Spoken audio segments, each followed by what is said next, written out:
Same day 25th so 45 ಜೊತೆಗೇನೆ ಬರ್ತಾ ಇರೋದು mark cinema. So at A time ಅಲ್ಲಿ ಇಂಥ ದೊಡ್ಡ ಮಲ್ಟಿ ಸ್ಟಾರ್ ಸಿನಿಮಾಗಳು ಬರ್ತಾ ಇರೋದು. ಸೊ ಅದು ಅಲ್ಲದೆ ಶಿವಣ್ಣ, ಉಪ್ಪಿ ಸರು, ಸುದೀಪ್ ಸರು, ರಾಜೇಶ್ ಶೆಟ್ಟಿ ಇವರೆಲ್ಲ ತುಂಬಾ ಒಂದೇ ಬಳಗ, ತುಂಬಾ ಕ್ಲೋಸ್ ಫ್ರೆಂಡ್ಸ್ ತರ ಇರೋ ಇಂಡಸ್ಟ್ರಿಗೆ. ಸೊ ಹೆಂಗ್ ನೋಡ್ತಾ ಇದೀರಾ ನೀವು ಆಸ್ ಎ ಆಡಿಯನ್ಸ್ ಆಗಿ, ಹೆಂಗ್ ನೋಡ್ತಾ ಇದೀರಾ, ಆಸ್ ಎ ಆರ್ಟಿಸ್ಟ್ ಆಗಿ ನೋಡ್ತಾ ಇದೀರಾ ಅದನ್ನ? ಒಟ್ಟಿಗೆ ಬರ್ತಿರೋದು ಸರ್, ಸಿಂಪಲ್ ಆಗಿ ಒಂದ್ ಹೇಳ್ತೀನಿ, ಫ್ರೆಂಡ್ಲಿ ಹೇಳ್ತೀನಿ.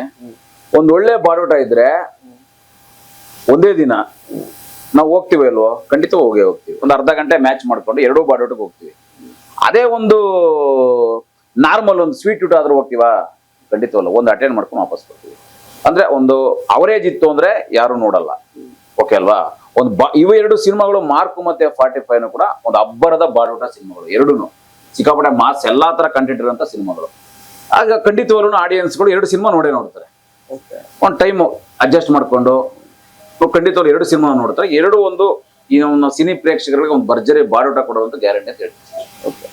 ಅಂಡ್ ನೀವು 45 ಒಂದು ಪಾರ್ಟ್ ಆಗಿರೋದ್ರಿಂದ ಹೇಳ್ತಿದ್ದೀನಿ, 45 ಅಲ್ಲಿ ಹೀರೋಯಿನ್ ಇಲ್ವಾ ಅಂತ ಇದಾರೆ ಸರ್, ಟ್ರೈಲರ್ ಅಲ್ಲಿ ಇದಾರಲ್ಲ ಅವ್ರು ಜಾರ್ಜ್ ಬಿ ಅವ್ರು ಕೈ ಹಿಡ್ಕೊಂಡ್ಬರೋದು, ಅವರೇ ಹೀರೋಯಿನ್. ಅವರೇ ಹೀರೋಯಿನ್. ಇವ್ರಿಗೆ ಉಪ್ಪಿ ಸರ್ಗೆ ಶಿವಣ್ಣ ಜೋಡಿ ಸರ್, ಉಪ್ಪಿ ಸರ್ಗೆ ಯಾರು ಹೀರೋಯಿನ್ ಇದ್ರೆ, ಶಿವಣ್ಣ ಅವ್ರಿಗೆ ಯಾರು ಹೀರೋಯಿನ್ ಇದ್ರೆ, ಪ್ರತಿಯೊಂದೂ ಇವಾಗ ನಾನು ಹೇಳಲ್ಲ ಸರ್, ಸಿನಿಮಾದಲ್ಲಿ ಖಂಡಿತ ನೀವು ನೋಡಿ ತಿಳ್ಕೊಳ್ಳಿ ಅಂತ ಹೇಳಿ. ಏನಕ್ಕೆ ಅಷ್ಟೊಂದು ಅಂದ್ರೆ ಇರ್ತಾರೆ ಅಂತ ಅನ್ಸ್ತಾ ಇದೆ, ಬಟ್ ಒಂದ್ ಕಡೆ ಎಲ್ಲ ಒಂದ್ ಕಡೆ ನಿಮ್ಗೆ ಕ್ಯೂರಿಯಾಸಿಟಿ ಇದೆಲ್ಲ ಸರ್, ಅದೇ ಬಿಲ್ಡ್ ಸರ್, ಅದೇ ಇರ್ಬೇಕು ಸರ್.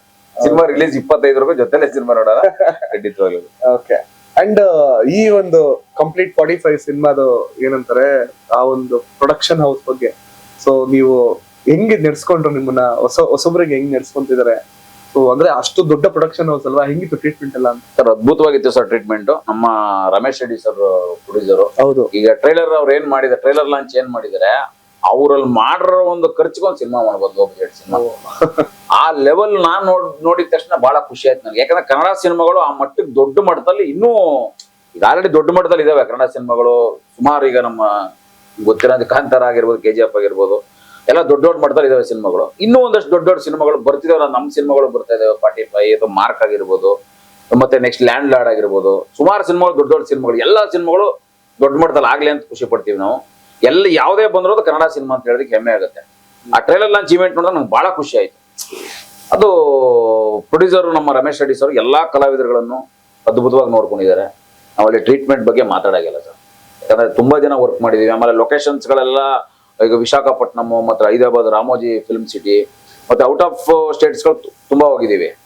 ಮತ್ತೆ ಇಲ್ಲಿ ಬೆಂಗಳೂರು ಲೋಕಲ್ ಆಗಿರ್ಬೋದು, ಆಮೇಲೆ ದೊಡ್ಡ ಸೆಟ್ಗಳು, ಸಣ್ಣ ಪುಟ್ಟ ಸೆಟ್ಗಳೇ ಅಲ್ಲ, ಅದು ಪ್ರಿಪರೇಷನ್ ಆಗಿರ್ಬೋದು, ಆರ್ಟ್ ಡೈರೆಕ್ಟರ್ಸ್ ಗಳು ಪ್ರಿಪರೇಷನ್ ಮಾಡಿರೋದಾಗಿರ್ಬೋದು, ಮತ್ತೆ ಅದಕ್ಕೆ ಬೇಕಾದ ಎಕ್ವಿಪ್ಮೆಂಟ್ಸ್ ಗಳು ಅವೆಲ್ಲ ತಯಾರಿ ದೊಡ್ಡ ಮಟ್ಟದಲ್ಲಿ ಇತ್ತು 45 ಅಲ್ಲಿ. ಅದೆಲ್ಲ ನೋಡೋದಕ್ಕೆ ಬಹಳ ಖುಷಿ ಆಗುತ್ತೆ. ನೀವು ಸಿನಿಮಾ ನೋಡಿದಾಗ ನಿಮ್ಗೆ ಅದು ಎಕ್ಸ್ಪೀರಿಯನ್ಸ್ ಭರ್ಜರಿ ಕೊಡುತ್ತೆ ಅಂತ ನಾನು ಭರವಸೆ ಕೊಡ್ತೀನಿ. ನೀವು ಟ್ರೈಲರ್ ಏನ್ ನೋಡಿದ್ರೆ ಅದೇನೂ ಅಲ್ವೇ ಅಲ್ಲ ನನ್ನ ಪ್ರಕಾರ. ಅದನ್ನೇ ನೀವು ವಾವ್ ಸೂಪರ್ ಅನ್ಕೊಂಡ್ರೆ ಅದಕ್ಕಿಂತ ಒಂದು 3 ಪಟ್ಟು ದೊಡ್ಡ ಮಟ್ಟದಲ್ಲಿ ಸಿನಿಮಾ ಇರುತ್ತೆ ಸರ್. ನಮ್ಮ ಅರ್ಜುನ್ ಜನ್ಯ ಸರ್ ಮೊದಲನೇ ಸಿನಿಮಾ ಅಂತ ಎಲ್ಲರೂ ನನ್ನೂ ಸುಮಾರು ಜನ ಕೇಳಿದೆ, ನಮ್ಮ ಕಲಾವಿದರುಗಳು, ಇಂಡಸ್ಟ್ರಿಗಳು ಹೇಗ್ ಮಾಡಿರ್ತಾರೆ ಡೈರೆಕ್ಷನ್ ಅಂತ ನಾವು ಎಲ್ರಿಗೂ ಹೇಳ್ತಿದ್ದೆ.